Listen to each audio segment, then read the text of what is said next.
Thea Tjepkema with the Friends of Music Hall, and we are very proud to unveil these restored balcony doors.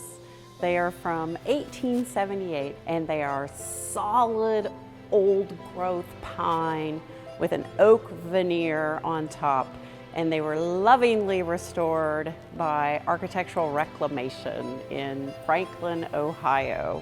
The exterior was very weathered and the paint was all alligatored or crackled. We're so happy that they've been sanded down with all the wonderful artisan skills as the original craftsmen, the Griffith Sons, who made these doors in 1878.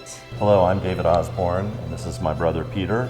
And we are the great-great-great-grandsons of James T. Griffith, who was the founder of Griffith and Sons, the maker of these beautiful doors here on the balcony at Music Hall. And we are very proud to be here today and share some stories. One of the memories that David and I have as kids playing over at our grandparents' house on Wold Avenue was all the equipment, a lot of the finishing equipment. And David and I had a grand time down sort of trying to pretend we were making something out of all this great equipment. I think an interesting element of James T. Griffith and his son William Griffith was the craftsmanship that was passed down in the family from generations ago.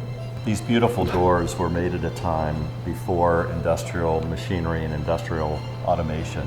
And James T. Griffith and his son William Griffith really prided themselves on their skill in terms of woodworking and old world craftsmanship. So it's something that we don't really get to see very often these days.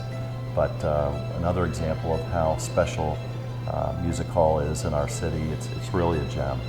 So be sure to come to Music Hall and walk up close and look at the beautiful interior mahogany graining that has been faux grained back on the inside. All the trim pieces have been meticulously recreated by Adele Johnson at Architectural Reclamation, and they are all back in place again. Even down to the hinges and the lock and the doorknob and the keyhole have stories of immigrant families that came to Cincinnati and built this city and built this beautiful building. They were opened for the first time for May 14, 1878 for the May Festival, and that is still the longest continuously operating choral festival in the Western Hemisphere.